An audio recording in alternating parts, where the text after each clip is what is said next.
لا إله إلا الله قبل كل أحد لا إله إلا الله بعد كل أحد لا إله إلا الله يبقى ربنا ويفنى كل أحد لا إله إلا الله قبل كل أحد لا إله إلا الله بعد كل أحد لا إله إلا الله يبقى ربنا ويفنى كل أحد لا إله إلا الله قبل كل أحد لا إله إلا الله بعد كل أحد لا إله إلا الله يبقى ربنا ويفنى كل أحد لا إله إلا الله قبل كل شيء لا إله إلا الله بعد كل شيء لا إله إلا الله يبقى ربنا ويفنى كل شيء لا إله إلا الله قبل كل شيء لا إله إلا الله بعد كل شيء لا إله إلا الله يبقى ربنا ويفنى كل شيء لا إله إلا الله قبل كل شيء لا إله إلا الله بعد كل شيء لا إله إلا الله يبقى ربنا ويفنى كل شيء.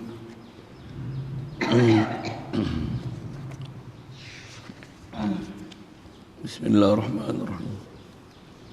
Alhamdulillah Rabbil Alamin. Wassalatu wassalam ala asyrafil anbiya'i wal mursalin wa ala alihi wa ashabihi wa azwajihi wa zurriyatihi wa asba'ihi wa ajma'in wa ba'du. Kata musannif rahimahullah ketiganya daripada 12, yang ni istilahnya ciri-ciri makhluk yang wajib Allah Ta'ala tanzihkan dia daripada sifat ni. Apa dia? Jadi pertama jirim, kedua arad. Jirim arad ni memang dua benda besar lah yang nisbah kepada makhluk. Pasal Allah Ta'ala buat makhluk mesti berjirim. Baik. Arad. 3, adalah zat Allah Ta'ala itu pada suatu jihah bagi jirim.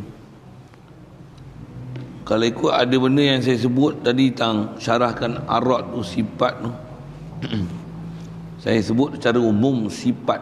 Pasal semua yang kalau ikut 12 ni umumnya semua sifat. Bicara zat makhluk ni jirim tu lah. Jirim tu lah zat makhluk, arad tu sifat makhluk. Saya ada sebut juzuk, anggota apa semua tu, sebut orang kata borong sekali lalu. Kalau sebut secara spesifik dia bab juzuk anggota dia ialah bab jirim. Masa bila sebut kata jirim ni, yang tu ciri makhluk. Dan kata jirim ni, antara ciri jirim ni, dia boleh ada kebolehan dan kebarangkalian berpecah dan bercantum. Ni jirim. Sama ada jirim itu satu, lepas tu jadi banyak daripada sejenis dia ataupun sejenis yang lain, ataupun benda yang asalnya bercantum benda banyak, kemudian boleh dileraikan, dicerakinkan, dipecahkan, disintesiskan, dipecah-pecahkan dia. Itu juga ciri makhluk. Itu istilah ada muka, tangan, mata. Itu ciri makhluk. Pasal istilahnya jirim, dari sudut boleh dicerai-ceraikan. Satu ciri tersebut mustahil pada Allah Ta'ala. Itu jirim. Baik. Umum sifat ni putih, hitam, panjang, pendek, besar, kecil, lebar, lepeh, bergerak. Umumnya semua arad. Secara khas dia sebut ni ketiga, bahawa adalah zat Allah Ta'ala itu pada suatu jihah bagi jirim. Yang ni maksud jihah ni asal terjemah pihak. Apa dia? Yang ni atas jirim atau bawah jirim atau kiri jirim, kanan jirim. Itu mustahil belaka semuanya itu. Ya.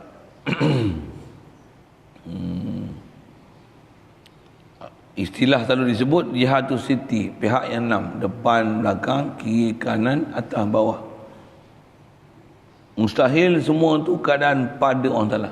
Allah Ta'ala mustahil dia berada di pihak, dan mustahil dia ada pihak. Mustahil. Jadi keadaan ada pihak ni adalah yang wajib ditanzihkan Allah Ta'ala daripadanya. Kalau ada tu yang CP ni kena faham. Kalau ada dalam hadis Quran, pasal dia bercanggah dengan ayat Quran lain. Satu, kalau ada, buat macam mana? Tu yang istilahnya ayat ni tak dipakai atas makna zahir. Al-Quran mesti ada makna. Itu macam mana nak intikadkan dia? Antara istilah ulama dia sebut tilawatuha, tafsiruha, tilawatuha. Kalau yang tu ayat Quran, nak tafsir dia macam mana? Baca tu lah tafsir. Baca tu tafsir dia.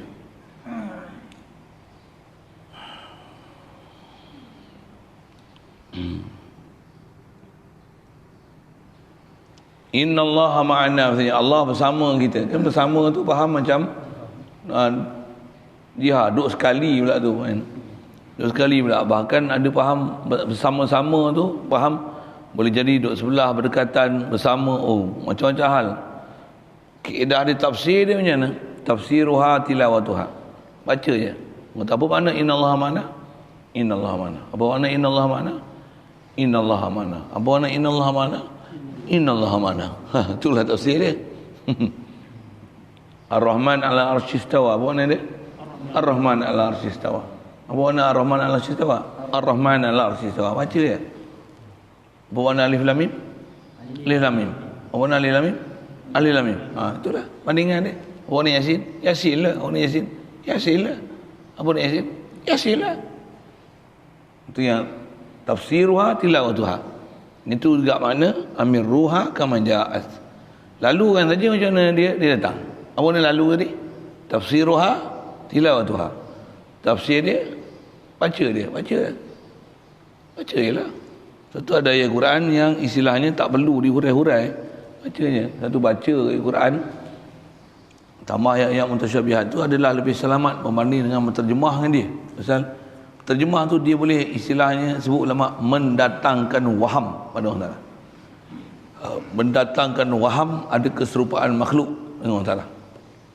Tu ayat dia macam tu ulama sebut mendatangkan waham. Mendatang waham muka dah selesai, apatah lagi memang mengiktikadkan macam itulah Allah Ta'ala. Kan masalah tu. Mudah Allah Ta'ala pelihara kita, jaga bab-bab tu. Kan? Kalau dengar elok pengajaran yang tutup guru kita duk sebut, perbincangan ulama sebut betul-betul ni, boleh selesai. Cuma masalahnya zaman kita lah ni zaman huru-hara dalam bab ni.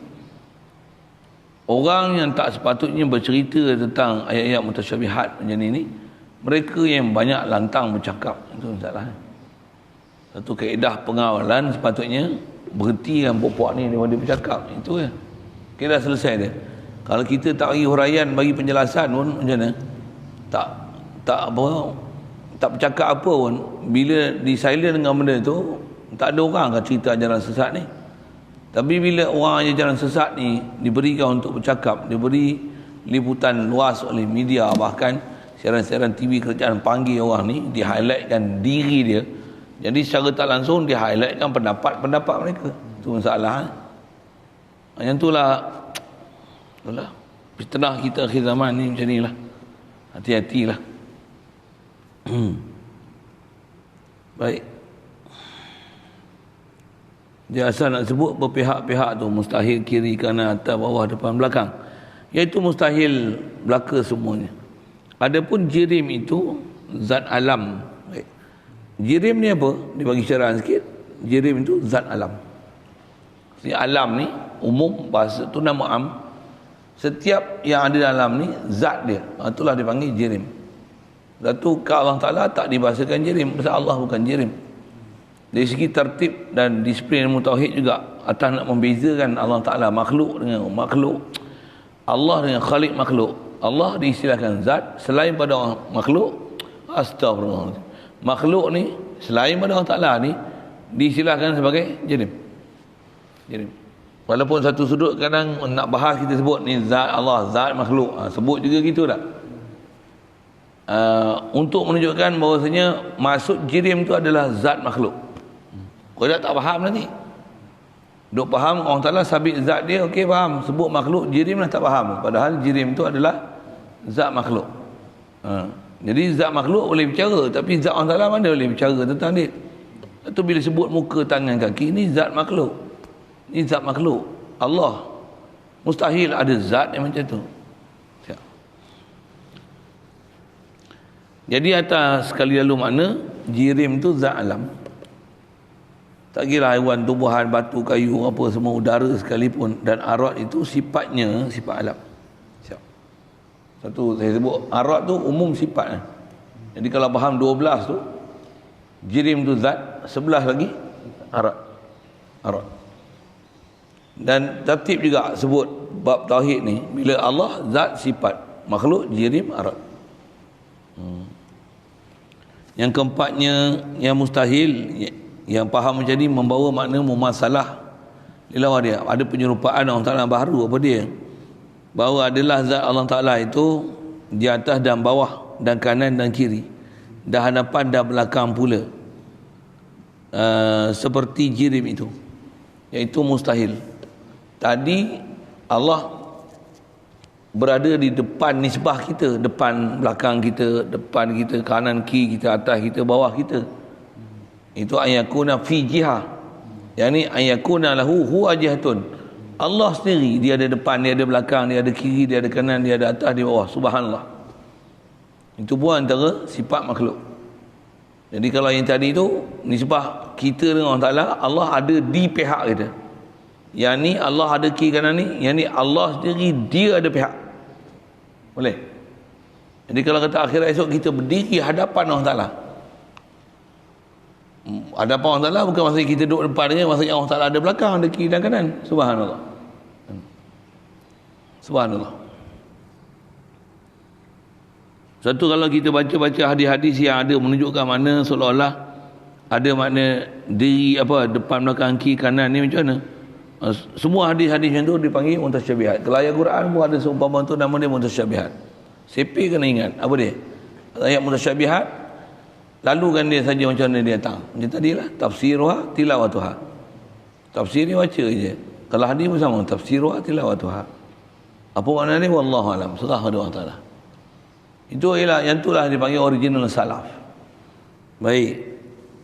Selesai, semudah je tu rasanya. Satu, kalau macam pahaman-pahaman sesat tu, dia kata Allah Ta'ala ni ada kanan dan kiri. Pasal tengok zahir Quran, wassamawatu matawiyatu biyamini. Allah Ta'ala kata langit 7 lapis esok ni akan digulung dengan tangan kanan Allah Ta'ala. Memang Wahbi dia cakap macam ni, pahaman sesat ni. Dia kata apa? Iza sabata lahul yamin fala budda an yakuna lahu yasar. Bila ada tangan kanan, sama tak dapat tidak masih ada tangan kiri. Nampak? Cara dipaham tu cara faham makhluk. Bila Allah Ta'ala fawqana, nescaya kita ni tak tahu. Bila Allah Ta'ala atas kita, kita di bawah dia. Dia memang dia faham macam tu. Dia faham zahir itu kering-kering gitu je. Baik. Jadi kalau kita sebut tu, apa masalah kesalahan golongan macam ni?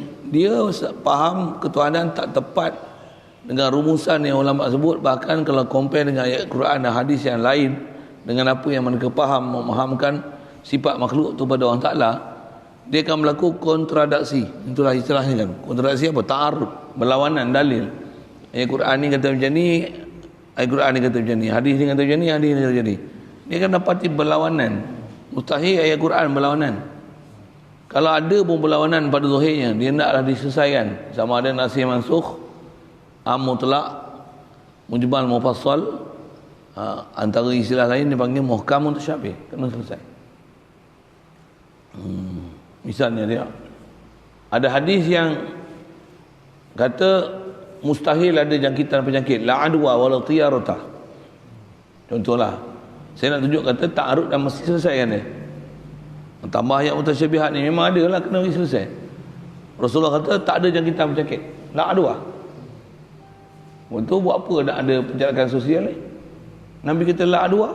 Macam Ada juga hadis Rasulullah sebut, firru minal majzumi, larilah kamu daripada orang kena kusta, firaraka minal asad, macam mana lari engkau daripada singa.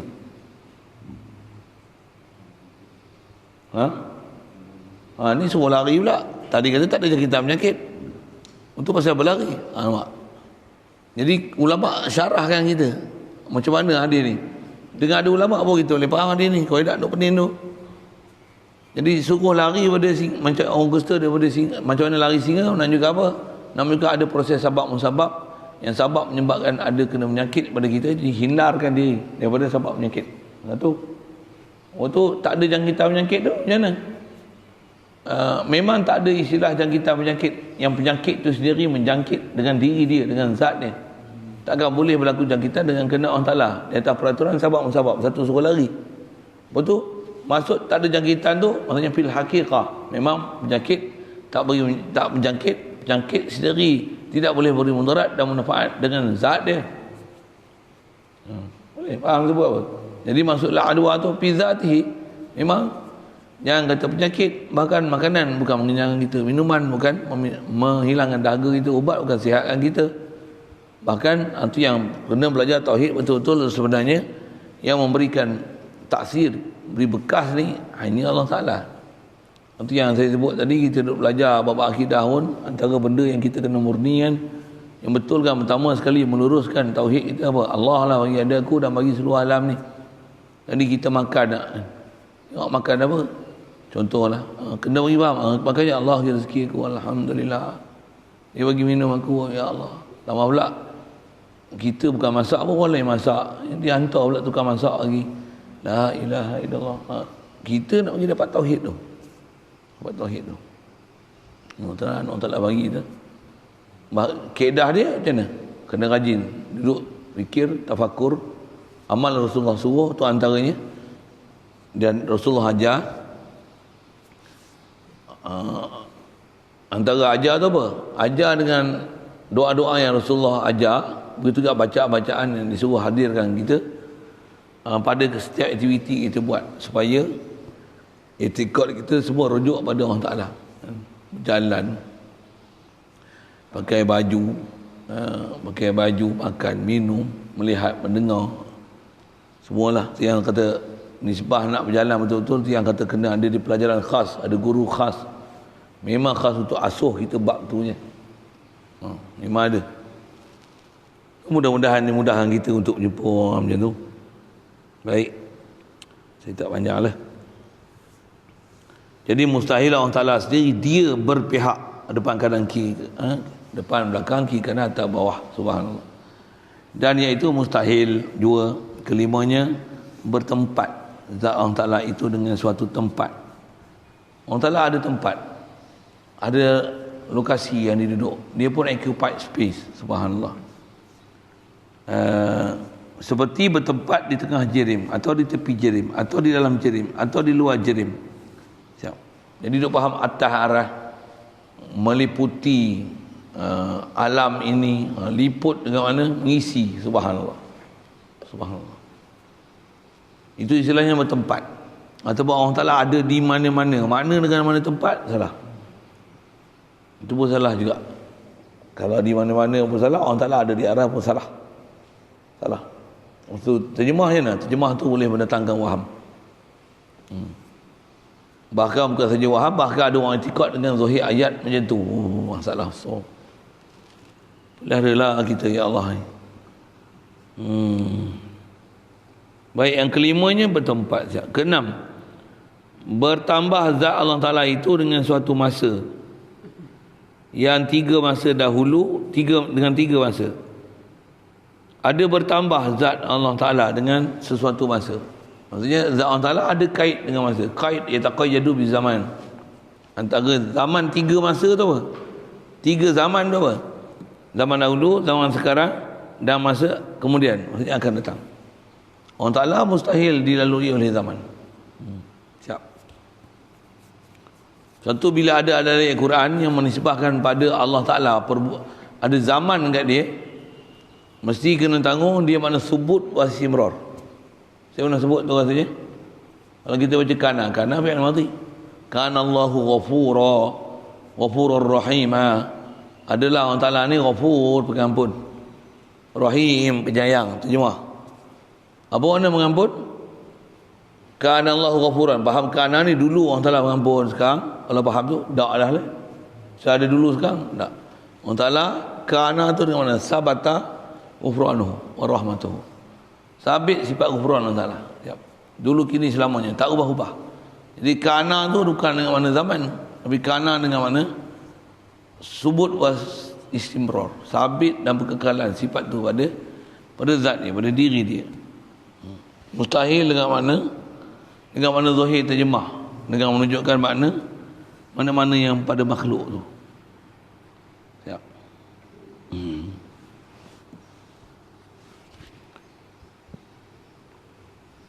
Jadi mustahil dilalui oleh masa. Yang ketujuhnya bahawa adalah zat Allah Ta'ala itu bersifat dengan segala sifat yang baharu itu, iaitu seperti bergerak dan diam. Jadi seterusnya bab perbuatan. Apa dia? Allah ada gerak diam. Lagi dan bertemu dan bercerai. Bertemu dan bercerai dan berhubung. Bertemu dan bercerai, berhubung, lagi berpindah. Daripada tempat ke tempat, atas, bawah, kiri, kanan, ke sana kemari. Subhanallah.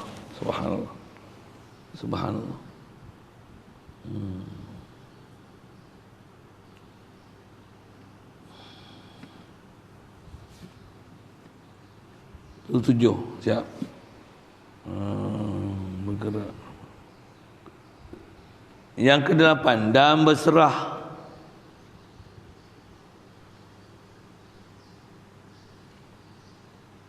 Yang 8 macam mana? Gerak diam, bertemu, bercerai, berhubung.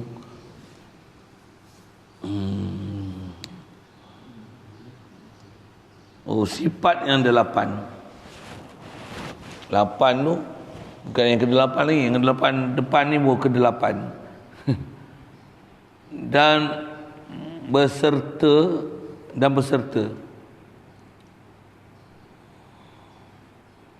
Betul baca tu. Dan bercerai dan berhubung. Itu yang 8 dan berserta. Dia nak lawan, bertemu, bercerai, berhubung. Bercerai dan berhubung. Diam, gerak, diam, bertemu, bercerai, berhubung. Yang di lapang dan berserta. Berserta pun yang di lapang juga. Yang berupa dan yang di lapang atau ada halus. Ada di lapan tu. Berhubung yang 8 dan berserta yang 8 dan berupa dan yang di 8 kasar dan halus dan licin dan kesat, iaitu mustahil belaka semuanya.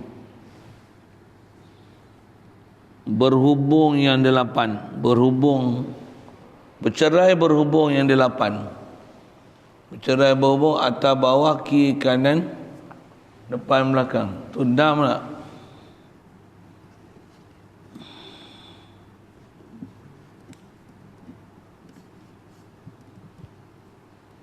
Beserta yang 8. Allahumma salli. Kena tengok tu apa dia berarti. Saya pun tak simpan maklumat yang kepala. Masa tempat kot jadi 8 tu. Ya. Gerak diam jadi atas pihak tu 6. Termasuk tu jadi 8 tu masa dan tempat. Yang 6 ni pihak. Ya. Depan belakang, kiri kanan, berhubung depan belakang, kiri kanan, atas bawah. Begitu juga berhubung dengan masa, berhubung dengan tempat. Betul juga cerai dengan masa, cerai dengan tempat. Siap. Begitu juga berserta yang 8, berserta. Orang Taala berserta di atas, di bawah, kiri kanan, berserta dengan tempat, berserta dengan masa. Tidak. Itu jadi 8. Iaitu seperti bergerak dan diam. Yang 8. Begitu juga dan berupa dan yang 8. Okey, siap itu. Apa itu? Yang ni baru nombor 8 betul. Yang ni baru nombor 8 betul. Tadi 8 tu jihah 6, tempat dan masa, jadi 8. Yang ke-8, kasar dan halus, dan licin dan kesat. Subhanallah, subhanallah. Iaitu mustahil belaka semuanya. Ke-8 bahawa adalah zat. Ini baru 8. Oh, 8 lagi. Banyaknya 8. Yang ke-8 kasar atas bawah kiri kanan, tempat itu, masa. Kasar dan halus 8. Kenapa saya tak perhati itu kata Jawi ni kan susah di sini sikitlah. Bahasa pengarang tu. Mungkin bahasa kedaerahan, bahasa zaman dia pakai bahasa macam tu. Baik, kalau gitu yang ni baru ke-8. Yang ke-8 bahawa adalah zat Allah Ta'ala itu tentangan bagi jirim. Seperti zat Allah Ta'ala itu ada ia di sana dan jirim ada di sini. Dia bertentang dengan jirim. Dia mukabalah dengan jirim. Ada di sana, ada di sini. Habis, siap. Itu tak disilahkan bahasa Allah Ta'ala sana dan sini. Contoh kalau Al-Quran selalu dengar, ainama tuwallu fasamma wajhullah, di mana saja kamu beradab, di situ Allah Ta'ala. Baik. Itu jangan faham zahir dia. Itu semua yang Quran yang ada memahaminya tu, ulama ahli sunnah kita dia kumpulkan dan dia bagi panduan ni. Satu kena tanzihkan daripada makna zahir. Satu, siapa yang faham makna zahir yang Quran tersebut sesat. Semua tu ajaran sesat. Ajaran sesat. Pasal dia bertentangan dengan ayat Quran lain. Yang ke-9 bahawa adalah zat Allah Ta'ala itu terlintas pada cita-cita jirim itu. Allah Ta'ala ni boleh dihayalkan dalam angan-angan dan imajinisasi dan fantasi kita. Subhanallah. Mustahil keadaan macam tu. Pasal boleh diimagine, terlintas, itu makhluk.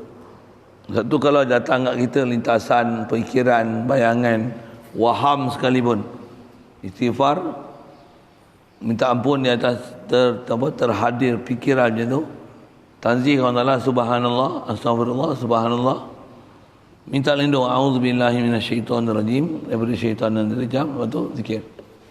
Memang kita ulama-ulama kita sebut macam tu untuk hindarkan daripada kejahatan syaitan ni yang melalai kita dengan Allah Ta'ala. Lalai daripada Allah Ta'ala itu adalah kunci buka ke sesatan yang dia nak tunjuk kita. Sesat besar kita apa? Lupa dengan Allah Ta'ala, kufur dengan Allah Ta'ala. Istilah kufurnya apa? Kita taklah ingkar wujud dia, tapi kita lalai dan tak sedar daripada wujud dia. Mudah-mudahan ni faham kita itu dan sentiasa hadir dalam hati kita wujud dia. Dialah wujudkan kita semua. Amin. Yang ke-10 bahawa adalah zat Allah Ta'ala itu bersifat kecil, iaitu sedikit sukunya. Sifat kecil besar mustahil. Umumnya sifat besar kecil besar tu. Jadi masuk kecil ni sedikit kuantiti yang mencantum bagi kecil. Sikit sukunya, tiada boleh menerima bagi seperti johar yang tunggal. Yang ni contoh satu yang kecil lah, bahkan dia amat kecil. Ya. Johar tunggal ni apa? Satu zarah, molekul zarah, satu saja, tanpa mencantum dengan apa-apa. Itu dia panggil jauhar. Dan bila disebut jirim ni, dia benda ada yang mengisi ruang dan mestilah sekurang-kurangnya ada satu. Itu dah dipanggil jirim. Itu oksigen, satu molekul O, jirim. Jirim. Jadi asal nak sebut kecil, walaupun sekecil itu, nama dia makhluk.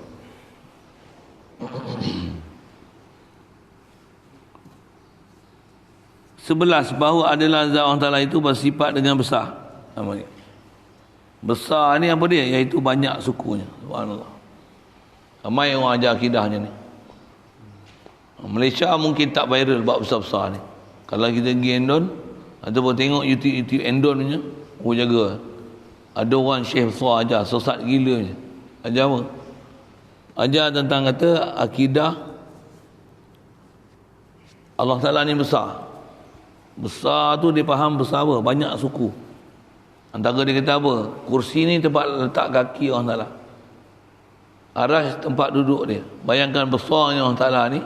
Kalau tempat letak kaki dia pun dah penuh langit dan bumi. Pasal itulah kata dia Allah Ta'ala sebut Allahu Akbar. Allah faham besar. Pasal apa? Memang terlalu besar. Ustaz tu dapat perhatian luas tu. Masuk ke Indon. Sesat ajarannya, sesat. Tapi followers punya ramai. Peminat punya ramai yang suka kat dia. Supaya akhir zaman ni, kata macam mana, hati-hatilah. Hati-hatilah. Besar.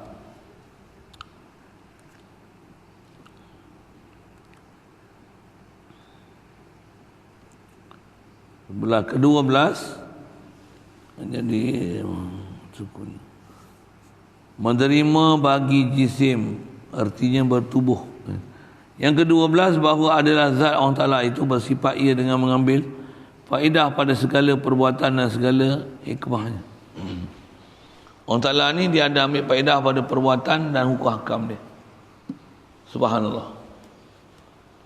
Dia bukan suruh orang puasa untuk mengurangkan pemendaraan ni nak bagi untuk ahli bumi makan. Oh, subhanallah. Subhanallah. Mustahil ada keadaan macam tu pada orang. Jadi yang ke-12 ni faham zat Allah Ta'ala bersifat dengan mengambil faedah. Itu mustahil. Ambil faedah pada perbuatan ni dan hukum hakam dia. Subhanallah. Dan segala hukumnya yang mulia, itu hukum syarak. Pertama wajib. Okay. Selesai tu. Asal dia sebut mustahil Allah Ta'ala ambil manfaat daripada hukum hakam dia. Itu 12 perkara yang menunjukkan ciri-ciri makhluk.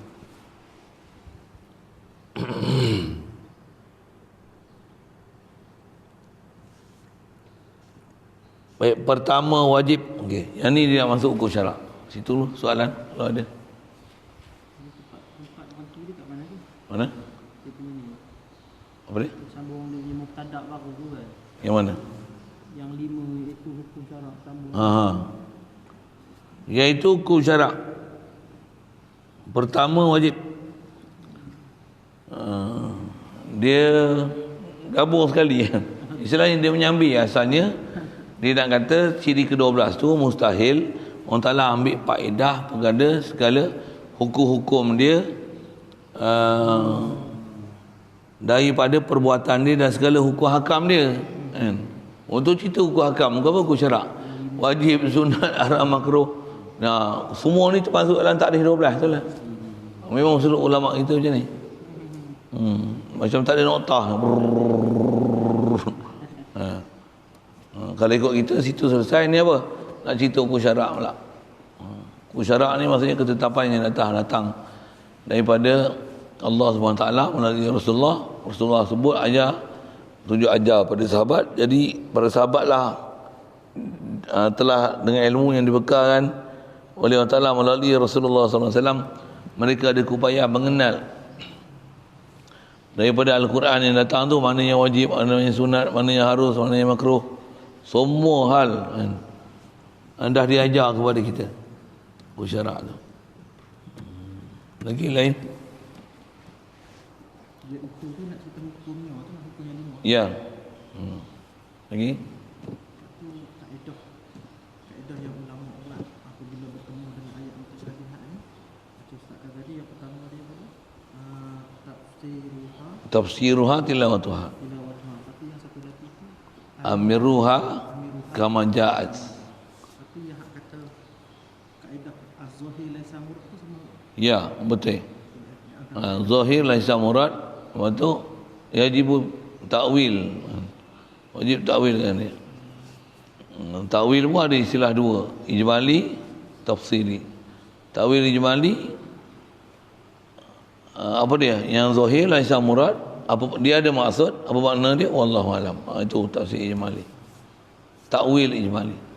Takwil yang tafsili, apa maksud misalnya satu-satu tu, apa murad muka zat, apa murad tangan, apa murad itu dicerita satu-satu. Yang mentazihkan, yang syarahan itu mentazihkan daripada apa-apa sifat makhluk. Yang tu adalah takwil dan tafsil. Tafsir ni lagi. Saya suara tak pergi luar ni, dia jadi bebal sikit cakap.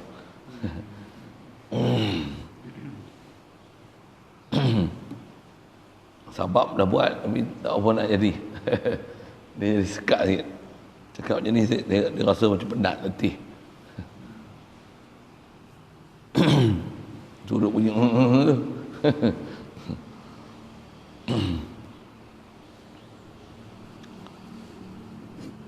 Iaitu hukum syarak pertama. Saya kena tangguh dulu. Kok rehat sikit, rehat lega, minum selasi apa tu. Memang kadang bila ganjur banyak-banyak sangat dia ada jadi macam tu. Dia kata manusia lemah kan.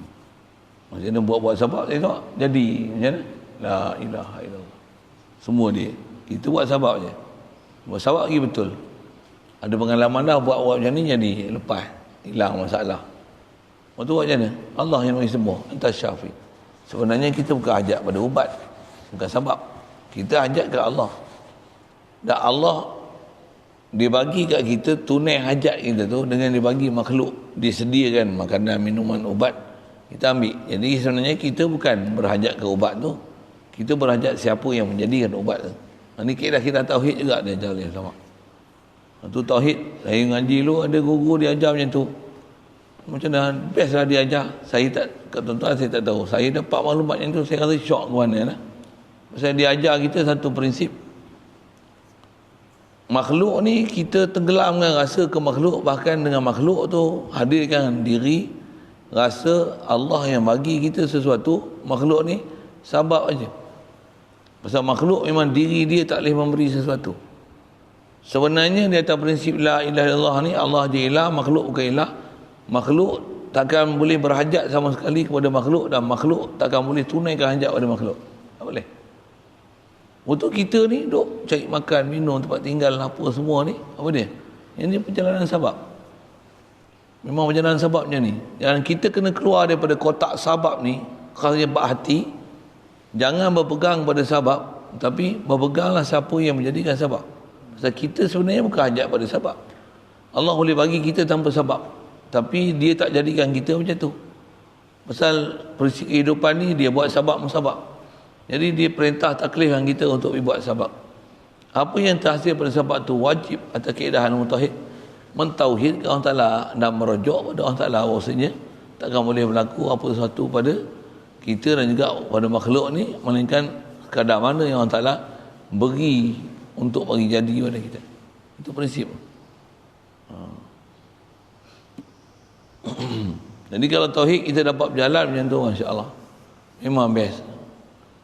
Prinsip kena faham, cuma nak dapat tu memang kita akan rasa memang perlu banyak zikir, fikir, kena paksa banyak, mujahadah banyak. Mujahadah apa? Macam-macam bab mujahadah. Antaranya khas kita kadang kalau duduk tempat mewah-mewah ni, mujahadah apa masalah? Makan minum. Itu masalah besar. Sebila banyak makan minum, dia akan akibat dia mata lah kena serang dulu. Mata. Apa dia? Zikir tak boleh. Zikir itu bukan Quran, tu boleh lain. Boleh terlepas Quran. Tilka Rasulullah. Boleh terlepas Quran. Tengah baca tu. Yang tu yang antara mujahadah yang kita kena buat. Untuk supaya jangan kena serang dengan iblis dan syaitan akidah. Sentiasa zikir, hadirkan Allah yang bagi jadi aku, bagi jadi seorang makhluk, dan segala sifat yang ada pada kita tiada lain melainkan anugerah Allah Ta'ala belaka. Itu kita lawan syaitan. Zikir ke Allah Ta'ala, itu je jalan untuk kita handikan diri pada syaitan, dan juga mohon pada Allah Ta'ala dijauhkan kita daripada bisikan-bisikan syaitan. Itu doa yang kita kena buat, sahabat yang kita kena ikhtiar. Macam mana pun atas perjalanan kita dengan makhluk ni, masih yang sama, sabab dengan makhluk pun kena jaga juga. Pasal apa? Yang tu pun ada satu lagi musuh, yang syaitan dah jadikan kawan dia, ejen nak mensesatkan kita, apa dia? Dijadikan nafsu, nak istilah nafsu, kecenderungan keinginan pada selain pada Allah Ta'ala. Nafsu tu ada. Nafsu tu dari sebab cari satu, lepas tu akan pula hasil dengan sebab cari, bertemu, dapat manfaat daripada dia akan jatuh cinta. Itu keadaan syaitan nak rosakkan kita punya perjalanan sebagai hamba. Dia rosakkan kita dengan ada perasaan keinginan nak sesuatu, dengan apa yang kita tengok pada sesuatu tu, seolah-olah sesuatu tu diri dia sendiri boleh membuat sesuatu. Itu adalah cabaran nafsu. Satu kena mujahadah nafsu. Kalau tidak, dengan apa yang ada pada nafsu akan menyebabkan mudah diganggu. Khasnya syaitan iblis yang dia tak pernah putus asa untuk buat gangguan akidah kat kita. Bahkan selagi ada peluang semua dia akan ganggu. Jaga bab akidah, jaga mujahadah nafsu. Okey, lalulah itu.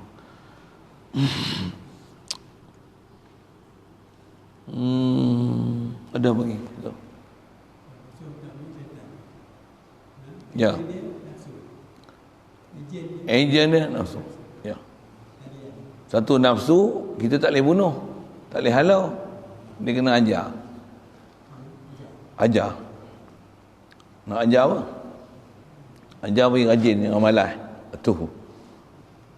Ajar makan sikit, jangan makan banyak. 2. Yang tu lah yang susah mah. Kita akan melatah dengar tu. Ajar jangan tamak, bahkan pemurah, suka sedekah. Yang tu nafsu. Nak tukar perangai dia tu, nama hasad, dengki, takabur, ujub, sama suka pangkat, kebesaran. Itu semua favorite dia tu. Memang fitrah dibagi Allah Ta'ala bagi jadi ni kat kita. Main pula tumpang dia iblis setan kaki. Jadi 2 kaki lah kita. Tu yang nafsu kena latih jauh. Satu, ada duit banyak macam mana? Sedekah ke orang. Jangan bagi berhabis, tak pergi kelang kabut lah kita. Tapi ajar jangan jatuh cinta tu, sedekah orang. Bagi yang mana kita suka ke orang. Itu terbaik. Tak habis tidak, yang kain buruk bagilah, baju tak boleh pakai bagi orang. Jadi juga bagi juga. Tapi yang terbaik mana kita sayang bagi. Kita tak boleh buat, para sahabat Rasulullah boleh buat. Benda sayang ni bagi. Rumah dia, kalau dia duduk ni, orang tak ada rumah, tambah pula keluarga ramai. Kita tak apa, aku pergi duduk pondok kecil je. Aku beli rumah tu. Yang ni aku bagi engkau, duduk sini. Ni rumah engkau sekarang. Dia boleh buat tinggal gitu je. Kita kalau macam mana? Engkau pergi duduk situ. Usahalah sendiri, susah payah aku cari ni. Kita pula nak mujahadah pergi duduk tempat-tempat yang tak selesa tu, nak bagi orang duduk tempat selesa. Yang tu lah. Tu siapa yang boleh melawan hak ni, masya-Allah. Yang ni yang mujahadah besar. Masa yang sama ingat kawan salah, jadikan pula nikmat di akhirat tu matlamat. Bahkan besarnya apa? Ingat kawan salah tu, jangan putus. Zikir ke dia, tauhidkan dia. Kalau dapat nikmat besar, ingat pada siapa pemberi nikmat. Adalah sipi-sipi macam tu. Jadi kesimpulan nak sebut tu lah tadi kan. Betul. Kalau nafsu kena tukar minda. Udah alihkan dia, malas rajin. Bodoh jadi pandai. Apa? Takabur sedar sikit. Engkau tu daripada air mani. Asal kita tak ada, apa nak takabur? Dengki. Dia pun makhluk Allah. Allah bagi rezeki, takkan kau nak tak puas hati dengan dia. Pasal Allah yang bagi dia kaya. Kau nak dengki dengan dia, apa Allah bagi dia kaya. Semua mesti balik pada ilmu tauhid untuk pulihkan sifat-sifat buruk yang ada pada nafsu kita. Masa yang sama kena ada zikir daripada Allah Ta'ala, tauhidkan Allah Ta'ala, untuk aktiviti kita, menyebabkan syaitan hindarkan jauh, tinggalkan diri kita supaya boleh mudah kita zikir. Dan memang yang tak tahu, dia tak pernah leka untuk menyesatkan kita.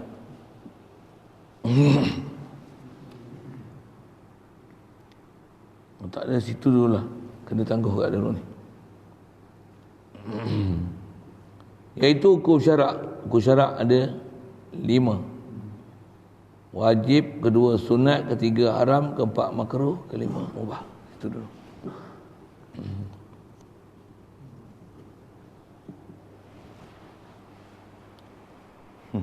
Jam tu ke 8. Bismillahirrahmanirrahim. Allahumma nawwir qalbana. Kama nawwarta al-ardha wa nur syamsika wa al-qamara. Bi rahmatika ya arhamar rahimin warzuqna fahman nabiyyin wa hifdzal mursalin wa ilhamal malaikatil muqarrabin wa sallim tasliman ala jami'il anbiya'i wal mursalin. Allahumma salli afdhalas salatin ala asadi makhluqatika sayyidina Muhammad wa ala alihi wa sahbihi wa sallim adada ma'lumatika wa midada kalimatika kullama zakaraka zakirun wa ghafala an zikrika ghafilun. Allahumma salli afdhalas salatin ala asadi makhluqatika sayyidina Muhammad wa ala alihi wa sahbihi wa sallim adada ma'lumatika wa midada kalimatika kullama zakaraka zakirun wa ghafala an zikrika ghafilun.